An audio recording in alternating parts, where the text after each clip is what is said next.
Brazil-Africa dialogue on food security ends in Brasilia.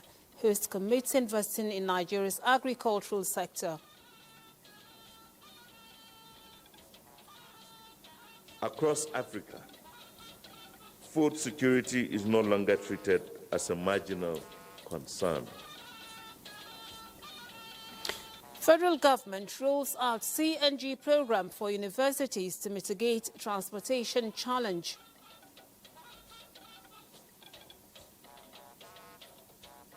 We are not only mitigating the impact of recent subsidy reforms, but also laying the foundation for modern gas-driven transport economy.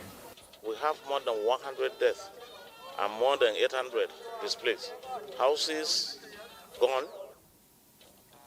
Plus, President Tinubu, Governors Forum mourned victims of Mocha tragic flash floods. Good evening, I'm Lami Ali. You're welcome to NTA Network News. Hingino John Adams is in our Lagos studios. Benny Adams has the business updates. So, Benny, how was the market today? Was it bullish or bearish? Well, the market is bearish, but investors are smiling home with billions of naira as banking stocks lead the way. All right, Ayodiji Makinje is also here with sports updates. So what's new from the sports desk, Ayo? Well, it's a big clap for Team Delta State as champions of the National Sports Festival, with the baton handed over to Enugu State and a plot to dethrone the champions in 2026.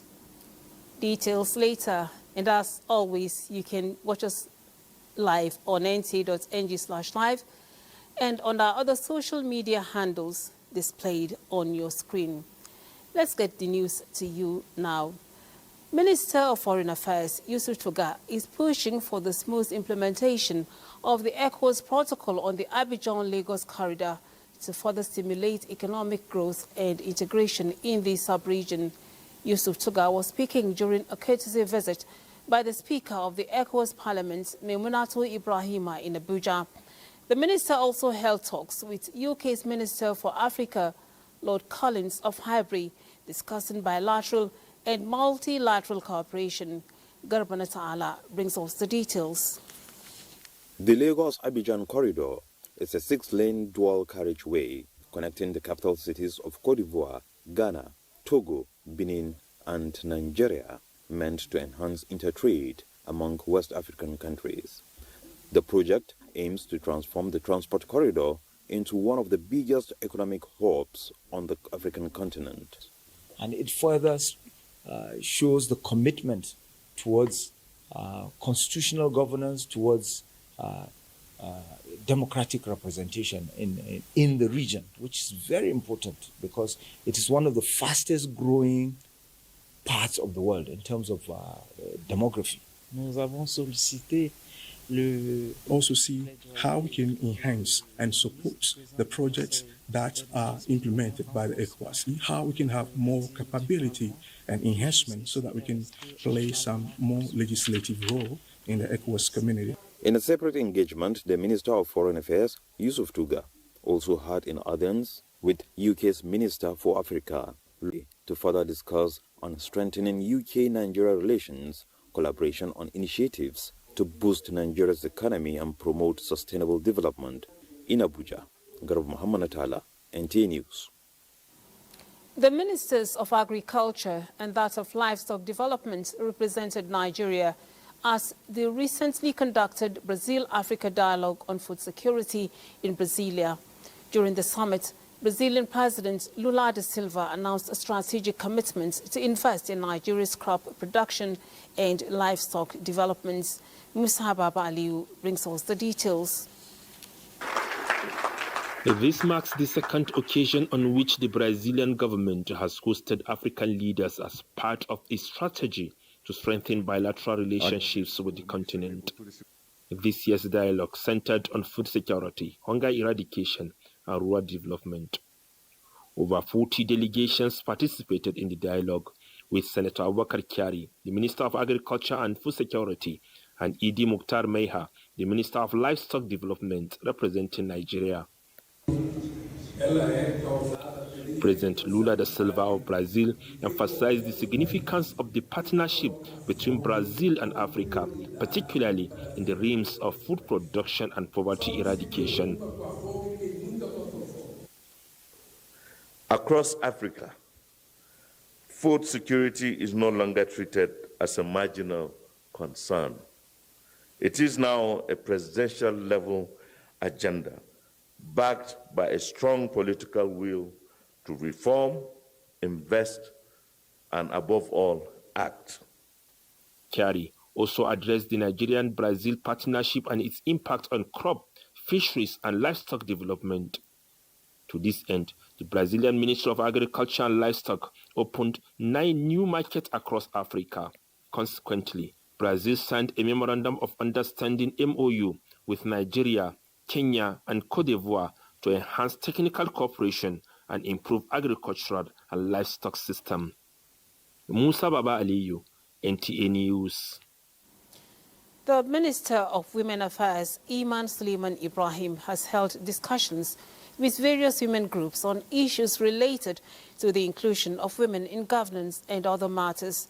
The town hall meeting is part of the activities to mark the 2-year anniversary of the administration led by President Bola Ahmed Tinubu.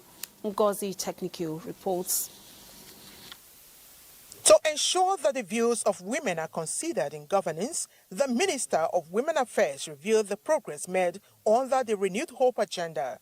She noted that women empowerment has been an important focus, aiming to provide women with the means to contribute to national development. She also emphasized the importance of collaboration among women-led organizations to advance the call for designated seats for women in legislative bodies. We have to use what we have to negotiate, which is our strength, our numbers.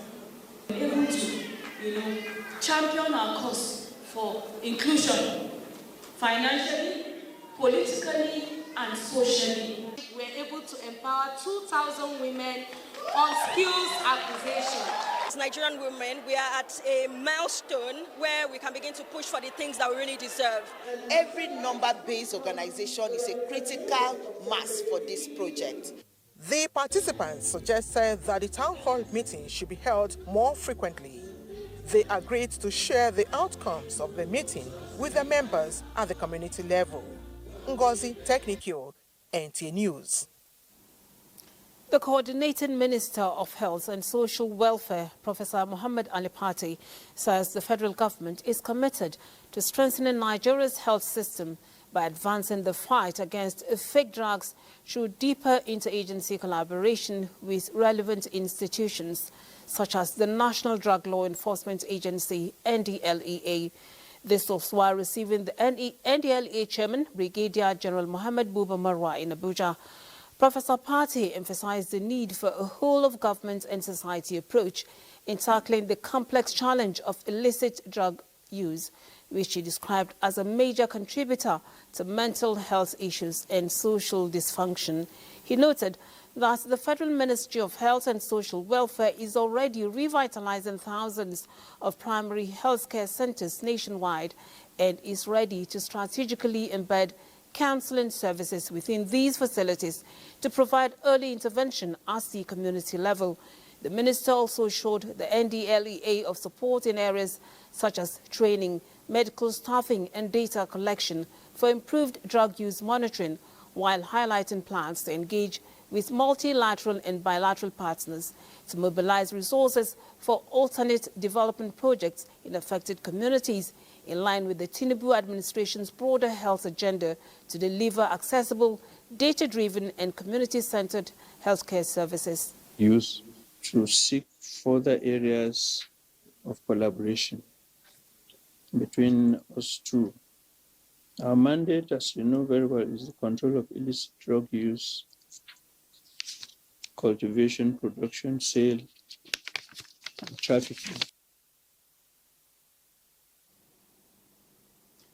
In line with the present administration's renewed hope agenda and the thrust of the health and welfare sector, government is to establish Al-Majri and out-of-school health scheme in the country.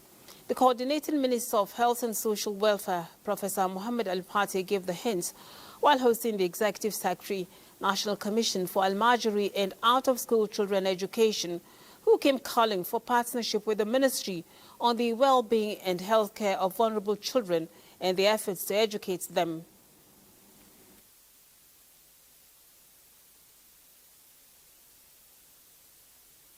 Open defecation, which is also leading to a lot of diseases. Al-Majri has nobody to take care of him. We see health as a core element of social protection, that the poor and the most vulnerable ought to be supported. You cannot have a prosperous and peaceful Nigeria if you leave certain Nigerians behind. Since its establishment, the Commission continues to pursue a robust advocacy to have the buy-in of stakeholders. Great news for Nigerian youths as the federal government unveils a landmark initiative aimed at empowering millions with industry-relevant skills. Under the new Technical and Vocational Education and Training Programme, beneficiaries will receive free training and a monthly stipend of 22,500 naira as part of strategic blueprints to boost youth employment and productivity. Zanret Dingboom reports. The Renewed Hope Agenda's vision for Nigeria's human capital development is taking shape as the Federal Ministry of Education sets a bold target to equip 5 million Nigerian youths with technical and vocational skills by the year 2030. According to the Ministry of Education, the initiative aims to bridge critical skill gaps in areas such as digital literacy, advanced manufacturing, sustainable agriculture, and the creative arts.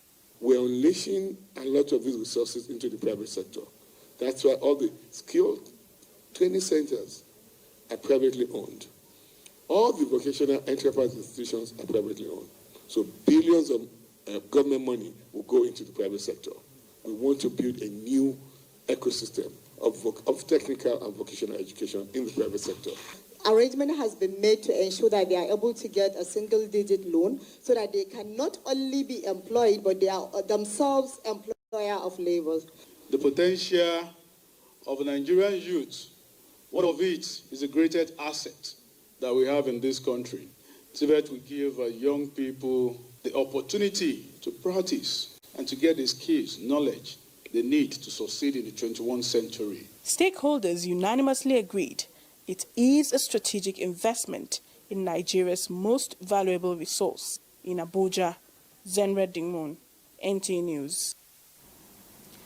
The initiative of compressed natural gas special palliative relief of university transportation SPOUT has been described as a thoughtful and timely response to reduce costs of transportation for students. Minister of State Petroleum Resources, Gas, Ekperikpe Ipu, and his counterpart from the Ministry of Education, Dr. Tunji Alausa, reiterated this as the inauguration of the project. Lydia Sampson reports. Project CNG Sprout is a pioneering initiative aimed at transforming campus transport to sustainable energy. It is also focusing on providing conversion kits and technical facilitators. The collaborative project between federal government agencies and the private sector is planting the seed of capacity building through hands-on training. As a result, students will not just ride in CNG vehicles, they will learn how to convert and maintain them. Through the Presidential CNG initiative, we are not only mitigating the impact of recent subsidy reforms, but also laying the foundation for modern gas-driven transport economy. Energizing education program where almost every single university will have 24 hours uninterrupted electricity. The midstream and downstream gas infrastructure fund shall continue to prudently invest in economically valuable and viable projects. Through hands-on training, students will not just ride on CNG vehicles, they will learn how to convert and to maintain them. I need a leader that is sensitive to the new things happening, and I see transformation in our country. Already, compressed natural gas-powered buses and tricycles were presented to the university. In Abuja, Lydia Sampson, NTA News. You're watching News at 9 on the network service of the NTA. We now pause to bring you some messages. Do stay tuned. You're welcome back. More than 110 lives, including property destroyed, have been... I'll take that again. More than 110 persons have been confirmed dead after the flood disaster that ravaged some communities in Mokwa local government area of Niger State, arising from the heavy downpour Wednesday night. Musa Mikael reports that properties worth millions of naira were also destroyed. The floodwater hit communities in Mokwa local government area, destroying shops, houses and farms, according to the Niger State Emergency Management Agency. More than 100 people have so far been confirmed dead, with many more still missing. District head of Mokwa, Mohamed Shabu Ali, narrating the unfortunate incident, said the last time this occurred was many years ago. Since I was born, we've never witnessed anything like this before. We just wake up in the morning and we saw flood, which have devastated all my community.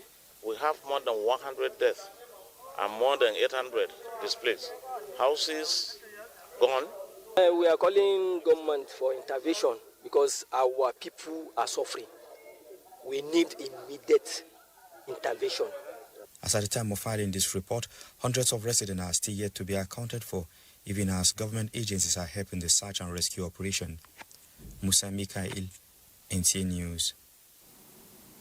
Now, President Bola Tinubu has directed all relevant emergency and security agencies to intensify ongoing search and rescue operations in Mokwa, Niger State, where a devastating flood occurred, claiming the lives of several persons, submerging numerous homes and displacing hundreds of families.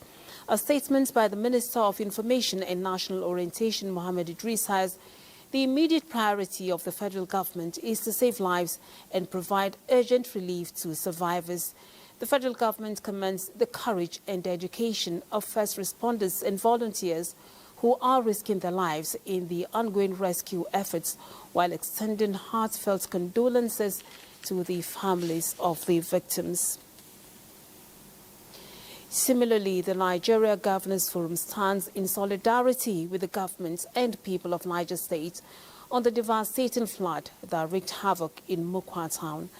NGF Chairman and Kwara State Governor Abdurrahman Abdurrazak conveys condolence to the affected families while commending the interventions of the Niger State government and emergency responders to support the victims of this disaster. In other news, the Nigerian Maritime Administration and Safety Agency, NIMASA, is partnering the Joint Admissions and Matriculation Board, JAMB, to improve the credibility of its staff promotional examinations. NIMASA Director General Dr. Dayo Obiriola made this known during a visit to JAMB Registrar at the board's headquarters in Buari. Olanka Ojo reports. For some time, the conduct and procedure of promotional examination for staff of the Nigerian Maritime Administration and Safety Agency, NIMASA, have faced several challenges. In a bid to adopt a more credible and transparent approach, the agency, according to its Director General, is now partnering with the Joint Admissions and Matriculation Board. We are convinced within ourselves that this institution, JAMB, is the best will be able to help us to conduct examination based on merit. That is what I want for my staff, in order to activate our institution and also for us to be able to do the mandatory responsibility that is being assigned to us by the federal government. Because the welfare of the staff also matters to me. And I want to conduct promotional exams, not based on emotion, not based on manipulation, not based on favoritism, but purely on merit of the staff. And it is for that reason that we are looking for the best organization that we have come here. For JAMB, it is yet another call to national duty. In a similar development, the JAMB registrar on Friday monitored the conduct of promotional examination for the Tertiary Education Trust Fund, TET Fund, reaffirming the board's growing role in public sector assessments. Olainka Ojo, NTA News. Kano State government has earmarked 16 billion naira for the payments of outstanding severance benefits and other allowances owed former councillors across the state. Governor Abba Kabir Yusuf announced this during the official flag-off ceremony held at the Kano Government House. Abdullahi Mustafa has the details. More than 3,000 former councillors who served in Kano State between 2014 and 2024 gathered in celebration, marking the end of years of uncertainty over the payment of their outstanding entitlements. Their joy follows Governor Abba Kabir Yusuf's approval of 16 billion naira to settle the long-standing obligations owed to grassroots legislators. The payments are to be disbursed in structured phases. Councillors who served from 2014 to 2017 will be paid immediately. Those who served between 2018 and 2020 are scheduled to receive their entitlements between June and July, while payments to those who served from 2021 to 2024 will be completed between August and November this year. This moment is not merely ceremonial. It is symbolic of our administration's unwavering commitment to upholding dignity, fairness, and accountability in public service. Governor Yusuf emphasized that regardless of political affiliations, the move reflects his commitment to honoring public service, fulfilling government obligations, and upholding accountability in leadership. In Kano, Abdullahi Mustafa, NTA News. The transformation witnessed in Gombe State under the All Progressives Congress is a collective effort of the people of the state. Governor Muhammadu Inuwa stated this in a live statewide broadcast to commemorate his 6th anniversary as governor of the state. Emmanuel Akila reports that members of the State House of Assembly passed a vote of confidence on the governor shortly after the broadcast. The All Progressives Congress, APC, won the governorship election in Gombe State for the first time in 2019. After his victory, Governor Muhammadu Inuwa promised an administration that would leave the state better than he met it. And today, that promise has become a reality. After crossing the COVID-19 hurdle, the health sector received immediate priority of the government. In 2020, we launched an ambitious healthcare revitalization program, successfully delivering one fully equipped primary health care center in each of our 114 political wards. Governor Muhammadu Inuwa talks about the positive changes that come along with the declaration of state of emergency on the education sector. We've constructed and renovated over 1,600 classrooms in 350 schools and recruited more than 1,000 qualified teachers to enhance learning outcomes. Infrastructure provision is aimed at bridging the gap in development between rural areas and the urban center. We have significantly transformed the road infrastructure landscape in Gombe State through the implementation of our flagship Network 11100 project, which has so far delivered over 900 kilometers of rural and urban roads across the state. The governor talks about how paying attention to security matters create an atmosphere for businesses to thrive, employment of workers that reduce youth restiveness, and subsidy on agricultural inputs which improve food production as well as bolster the industrialization drive of the state. The governor thanked the legislatures, calling for continued support to the government to complete ongoing projects. In Gombe, Emmanuel Akila, NTA News. Deputy President of the Senate, Barrow Jibrin, has commended President Bola Ahmed Tinubu for repositioning Nigeria towards prosperity on the milestone of his 2 years in office. In a statement, Senator Barrow said Nigeria, under the able leadership of the president, has initiated policies to deal with economic and security issues which have yielded results, citing incidents of kidnapping along Abuja-Kaduna Road which have become history. He expressed optimism that with the establishment of regional development commissions, more tertiary institutions and health facilities across the country, Nigeria is on the path to socio-economic development. Time now to go to our Lagos studio where Hingino is standing by with stories from that. And Hingino, it's over to you. And welcome to Lagos. All solutions to Nigeria's health problems are in Nigeria. This is what the Director General of the Nigerian Natural Medicine Development Agency, NNMDA, Professor Martins Emeje, believes. That is why the agency is working towards developing natural medicine remedies for ailments that are prevalent in each community in the country. Correspondent reports that the agency donated malaria prevention kits to the Army, police, and other paramilitary agencies.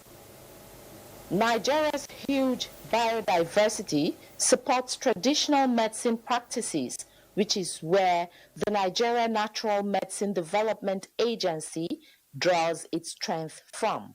Malaria is top. Director General of the agency says his team of researchers are working towards advancing the practice by identifying local medicinal plants and animal-based remedies used to treat key diseases in communities through combining indigenous knowledge with scientific methods to create safe, effective, and locally sourced solutions. We have applied nanotechnology to develop some products. One of them is diarrhea.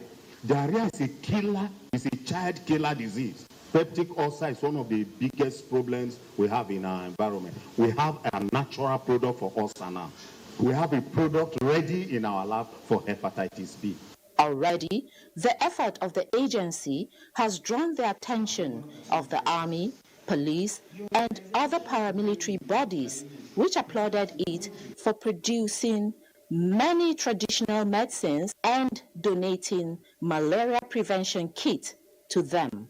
As a strategy for achieving universal health coverage, the DG says the agency is building the first national database for traditional medical practitioners where relevant information about promoters of the practice are domiciled. Now away from health. In a bid to empower vulnerable farmers and enhance food security, the Nigerian National Petroleum Corporation Foundation has trained over 3,000 farmers in modern agricultural techniques and market access strategies. Ometere Chiedu was at the closing ceremony of the 3-day training program and brings us more on this initiative. PC Foundation has organized a training program for vulnerable farmers in the southern zone, which is aimed at reducing poverty and ensuring food security. According to the Managing Director, Emanuela Arokwe, the foundation's focus is on strengthening farmers' capacity to adapt to climate change and improving market access. So we started with 1,000 farmers in each of the geopolitical zone. That's 1,000 in the southeast, 1,000 in the southwest, and 1,000 south. But so far, we have over 3,800 across the southern zones. Some of the stakeholders applauded NNPC Foundation, stressing that it will equip the vulnerable farmers with the necessary information to succeed in modern agriculture. I would like to express our sincere appreciation to NNPC Foundation for training our farmers and for training all the farmers in the country. The training will give an insight of farming techniques to our farmers. For the beneficiaries, the training is an eye-opener as it has afforded them the opportunity to learn new ways to develop the Nigerian agricultural sector. We want to say a very big thank you to the foundation because Money cannot actually buy what I've gained here. The information we have gotten from the training is, let me say, it's first class. This training will go a long way to assist the farmers because there are many things they do at a loss. The training is part of the NNPC Foundation Corporate Social Responsibility Initiative, which was spanned across the 6 geopolitical zones. The ripple effect of this training is expected to be felt in the agricultural sector in Lagos, Ometere Chiedu. NTA News. That's all from Lagos. Benny Adams is standing by with business news after the break. Well, it's that time we talk business. Now, the Nigerian Export Processing Zones Authority, NEPZA, and the House Committee on Public Accounts have pledged to strictly enforce regulations governing free trade zones and their businesses. This commitment aims to maximize remittances to the Federation account. This was at the committee's oversight of the Dangote Refinery and Petrochemicals Free Zone Enterprise and Lagos Free Zone. NEPZA's Managing Director, Dr. Olufemi Ogunyemi, reaffirmed the authority's dedication to transparent regulatory enforcement. He noted that while many zones have been remitting funds, stricter compliance measures are now necessary to ensure prompt and full payments from all enterprises. House Committee Chairman Bamidele Salam commended the Free Trade Zone scheme for attracting significant local and foreign investment, but emphasized the need for regulations to promote transparent business operations. He stressed that the zones should accelerate economic growth and industrialization, with all efforts focused on securing complete remittances to the Federation account.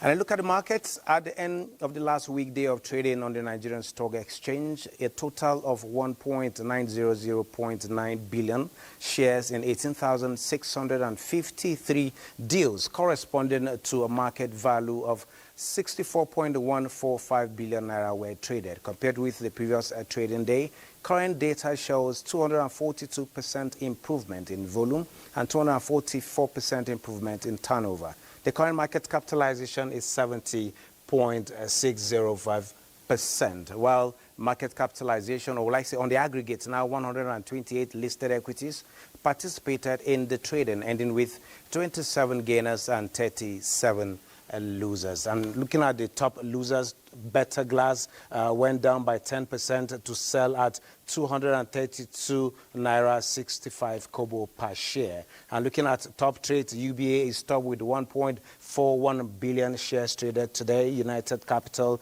is on the second spot with 66.8 million, and Access Holdings 54.1 million. This is it on business at this time. Thank you so much, Benny. Now to security. Joint troops of Operation Udoka have eliminated several members of the proscribed Independent Peoples of Biafra, IPOB, and Eastern Security Network, ESN, in the southeast. Defense correspondent Ismail Musa reports. It's the second quarter defense media operations tour to strategic deployment under Operation Udoka. The joint military operation spanning the southeast is targeting majorly IPOB and ESN criminals truncating socioeconomic activities in the zone. In 2022, troops overran and dislodged the criminals that were using this civic center in Umudi, Usumugo, in Ihiala local government area of Anambra State as their major operating base. The whole place was ransacked and the ESN were having their field day. They have occupied this place. It was the military action that drove them out of this place to the bushes. We have reclaimed this community, and gradually normalcy is returned. So far, several IPOB and ESN members have either been eliminated in combat or arrested, their camps and cell locations destroyed and arms recovered. On various occasions we have conducted raid operations in identified hideouts, and we have also rescued kidnapped victims along Enugu-Port Harcourt Highway and also Enugu-Onitsha Highway. Troops of the 4th Operation Base Sector 5 enjoin the people of the area to see the ongoing tasks to further secure the area as a collective responsibility by providing timely intelligence report. From 4th Operation Base in Ihiala, Anambra State, Ismail Musa, NTA News. The 40 cubic feet of gas plants and 200 million barrels of condensate production benchmark earlier inaugurated in 2024 by President Bola Ahmed Tinubu is set to commence operations in Asa community of Imo State in July 2025. This came to the fore during a high-level visit of the management of Ano Gas on the governor of Imo State, Hope Uzodimma, preparatory to the formal take-off of the plant, which is a product of 50-50% equity incorporated joint venture between NNPC Limited and Seplat. Last year, President Bola Tinubu Ahmed commissioned the plant during May, one of the key projects in Nigeria. So since then, we've been working on the plant, and now we came to inform the Excellency that we are ready now to start commissioning the plant with gas, and also to start gas production sometime in July. So from July this year, Imo State will join one of the biggest states for gas production in the country. I'm happy that they're about to go into operation, and I'm also happy that the value it will add to Imo State and indeed Nigeria is also enormous.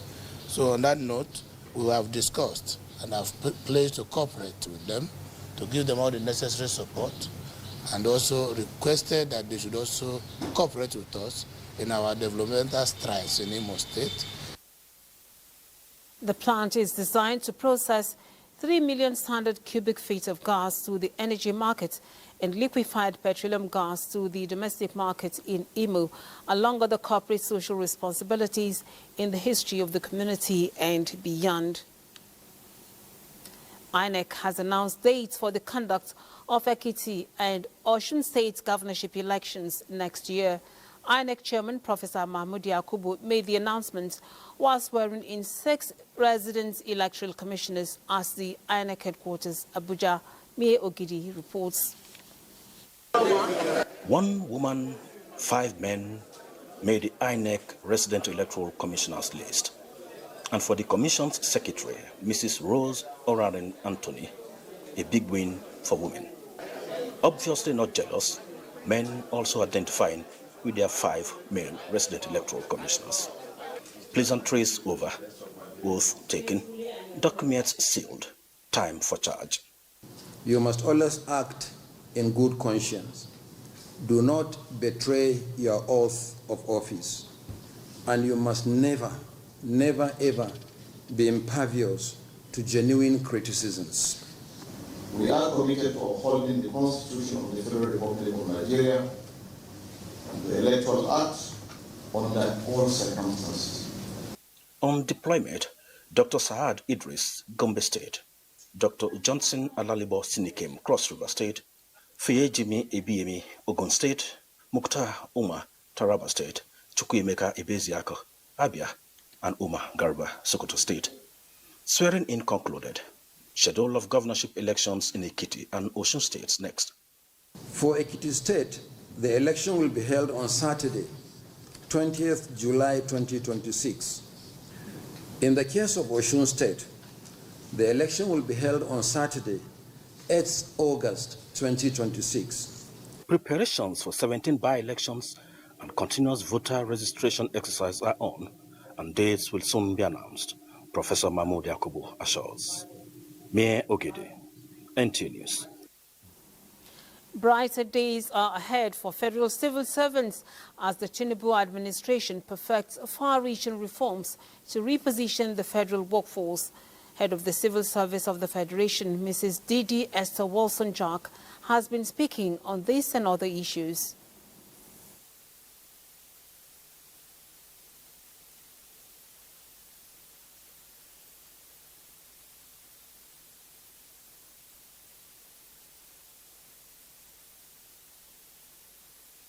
There is a committee working on the harmonization of salaries. So it is something that is ongoing.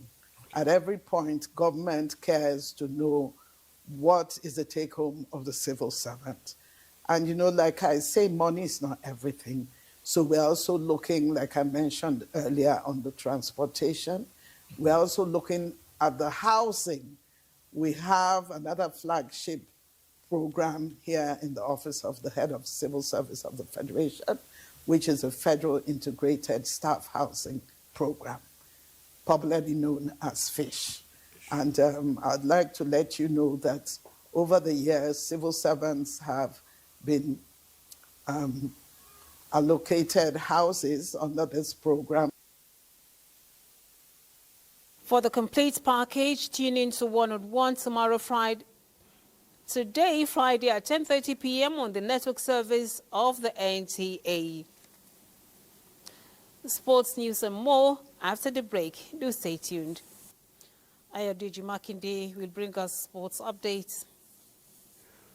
Thanks so much, Lami. Let's start from the Gateway State with the 22nd National Sports Festival tagged Gateway Games over. The baton of the hosting rights is now officially over to Enugu State. The 2025 edition slated for 2026 due to some challenges in calendar. President Tinubu was represented by Senate President Godswill Akpabio, congratulated Team Delta for clinching the festival's crown for the 5th consecutive time, and also praised the Ogun State government for successful hosting. Now, the Senate President, who represented President Bola Tinubu, pledged government's commitment to adequate funding and infrastructural development in the sector.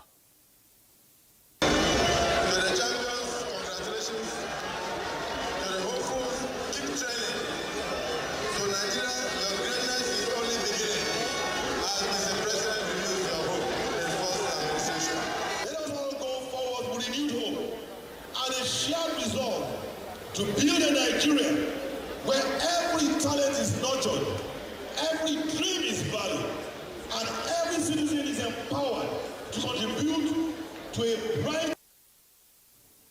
All right, from Ogun State, let's come back to Abuja, where the chairman and board of trustees of the IBB International Golf and Country Club has inaugurated a 13-member interim management committee charged with revitalizing the club's reputation and enhancing its status to meet international benchmarks. This follows a leadership vacuum caused by an interim court order that disrupted the club's regular operations. The new committee steps in with a clear mandate to steer the club into a brighter future. Our sincere appreciation to the Honorable, the Minister of the FCT, His Excellency Nyesom Ezomo Nyesom Wike, CON, our principal landlord, for his swift and decisive action in appointing an MIC to stabilize the situation and ensure continuity and the protection, particularly of the national edifice, which is a great. All right, from the world of golf, let's come back to football, where the draws for the 2025 All-Stars football tournament held at the Moshood Abiola National Stadium. Now, the tournament, which is meant to revive football skills and talents of retired players as role models, will also parade the chairman of the National Sports Commission, Shehu Diko, and the Director General of the National Sports Commission, Bukola Olokbade. Opportunities to ex-players who have stopped playing. Doesn't mean that you stop playing football, that it ends your career. So we just brought this together so that ex-footballers can have a platform to showcase their skills, to rekindle what we used to see them do in those days whilst they were playing. Don't be surprised that we have the likes of Amonike coming in, Samson Siasia. Surely to be interesting to see how that will play out. I could possibly participate as well if time permits. But let's go back to Lami for the rest of the news. Thank you, Ayo. Now, Madam Safia Dagas Umuru of Kagoma, Kaduna State, has passed on at the age of 76. Mama Dagas died on Thursday, 29th May 2025, and will be buried on Friday, 13th June 2025, after a funeral service at Ekwe Church, Kagoma District, Jamaa Local Government Area of Kaduna State. Among those she left behind is Jonathan Dagas of the Nigeria Olympic Committee, IOC. Let's now take a look at Saturday's weather. Welcome. We're starting the day off fairly calm across most of the country, with quiet conditions expected during the morning hours except along the coastal areas of Cross River, Akwa Ibom, some parts of Bayelsa, Rivers, Delta, and Lagos, where some early morning showers may occur. In the afternoon hours, expect a shift in the weather patterns. We are likely to see development of thunderstorms bringing slight to moderate rainfall. Some of these storms could be preceded by strong winds, particularly across parts of Kebbi, Zamfara, some parts of Kaduna State. So do stay weather aware in those areas. Further inland, including parts of Plateau, the Federal Capital Territory, some parts of Kogi, Benue, and Niger will likely experience scattered thunderstorms with rainfall ranging from light to moderate. And for the southern region, prepare to see some moderate to heavy rainfall, especially during the late evening hours. Stay tuned for more updates. I remain Joyce Tugunle.